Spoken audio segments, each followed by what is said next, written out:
किसान भाइयों, गन्ने में बहुत सारी फंगसें लगती हैं, बहुत सारी फंगस की बीमारी आती हैं और उनमें से ही एक बीमारी है गन्ने की। जो फंगस की बीमारी है पोका बोइंग। पोका बोइंग गन्ने की जो पत्तियां होती हैं उससे दिखना शुरू होती है और बाद में पत्तियों पर ही ख़त्म हो जाती है। लेकिन वो पत्तियों पर ख़त्म होने से जो हमारा पौधा होता है वो काफ़ी हद तक डाउन चला जाता है, यानी कि उसकी बढ़वार नहीं हो पाती है।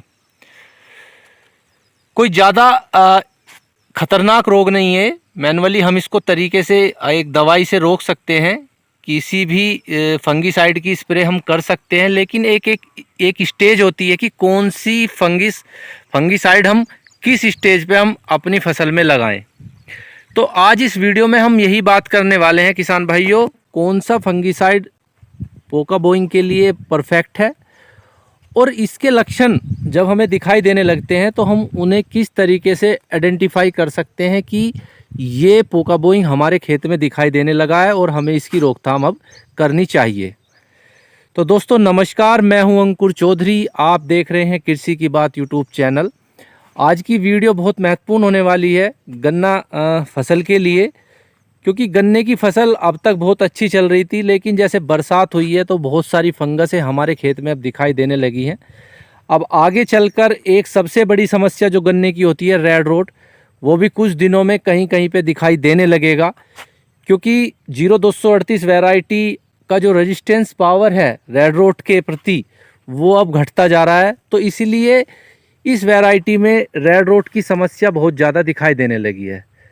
लेकिन आज हम बात कर रहे हैं गन्ने में एक लगने वाला रोग जिसको हम पोका बोइंग के नाम से जानते हैं, वो किस तरीके का हमें दिखाई देता है।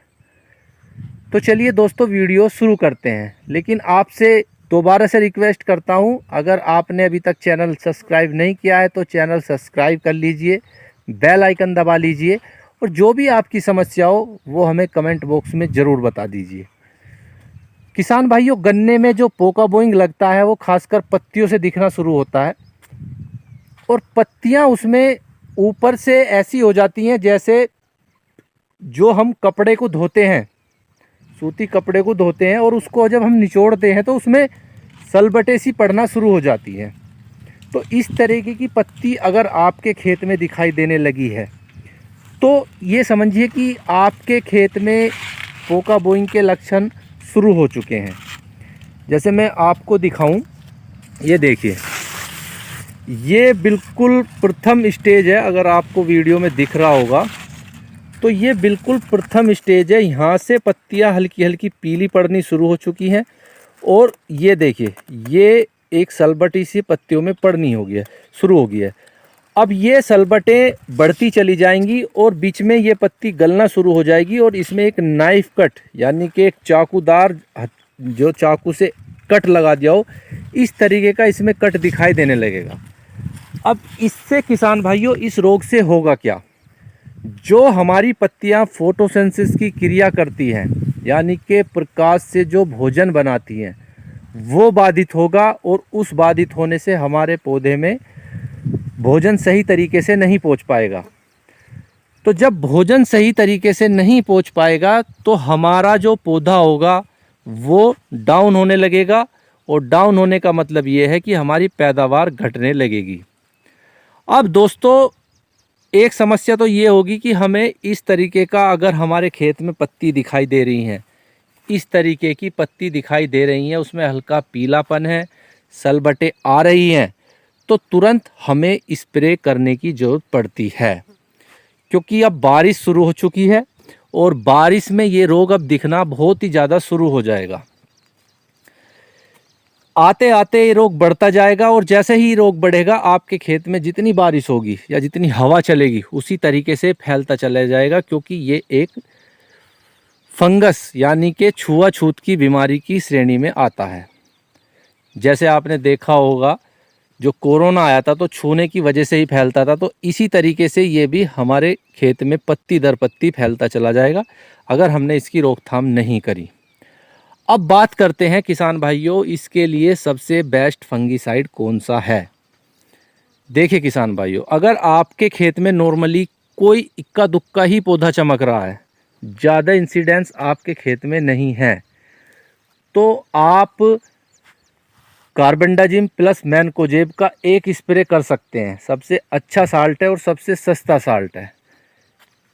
और अगर आप, लेकिन किसान भाइयों, अगर आपके खेत में कुछ ज़्यादा ही 1% या 2% दिखाई दे रहा है तो आप तुरंत COC का स्प्रे करें, क्योंकि COC ही इस फंगस के लिए सबसे अच्छा है, कॉपर ऑक्सीक्लोराइड।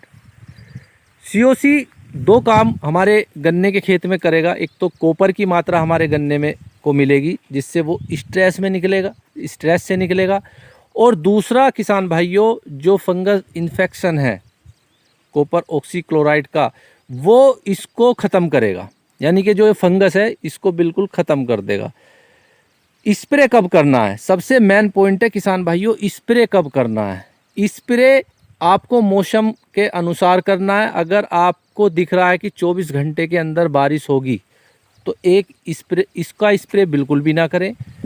हल्का सूरज निकला हुआ हो, सुबह और शाम के समय ही इसका स्प्रे करें तो अच्छा रिजल्ट आपको देखने को मिलेगा।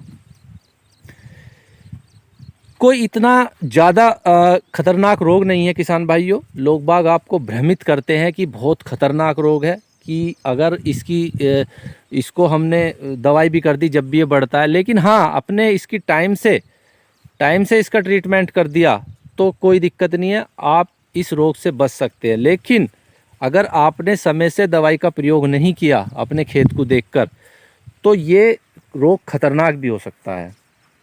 तो दोस्तों, पोका बोइंग को रोकने के लिए COC is the best. COC से अच्छा कोई फॉर्मूला आज मार्केट में नहीं है, कोई भी अच्छा टेक्निकल मार्केट में नहीं है। लेकिन अगर आपका थोड़ा ही है, कोई दिखाई नहीं दे रहा है, और स्प्रे की समस्या स्प्रे करने की समस्या आपके खेत में नहीं है, तो आप कार्बेंडाजिम प्लस मैनकोजेब का एक स्प्रे आप अपने खेत में कर देंगे तो आपको एक अच्छा रिजल्ट देखने को मिलेगा।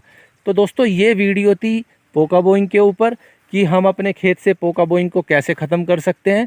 जानकारी आपको अच्छी लगी हो तो वीडियो को लाइक ज़रूर करें, और चैनल पर नए आए हो तो किसान भाइयों चैनल ज़रूर सब्सक्राइब कर लें, और वीडियो को शेयर भी कर दें। और किसान भाइयों के साथ मिलेंगे किसी अगली वीडियो में नए टॉपिक के साथ। समय के अनुसार जो भी आपको गन्ने की फसल में रिक्वायरमेंट होगी, हम वीडियो आपको अपलोड करते रहेंगे, क्योंकि इस टाइम पोका बोइंग की समस्या चल रही है, तो पोका बोइंग पे एक वीडियो बनाना बहुत ज़रूरी था।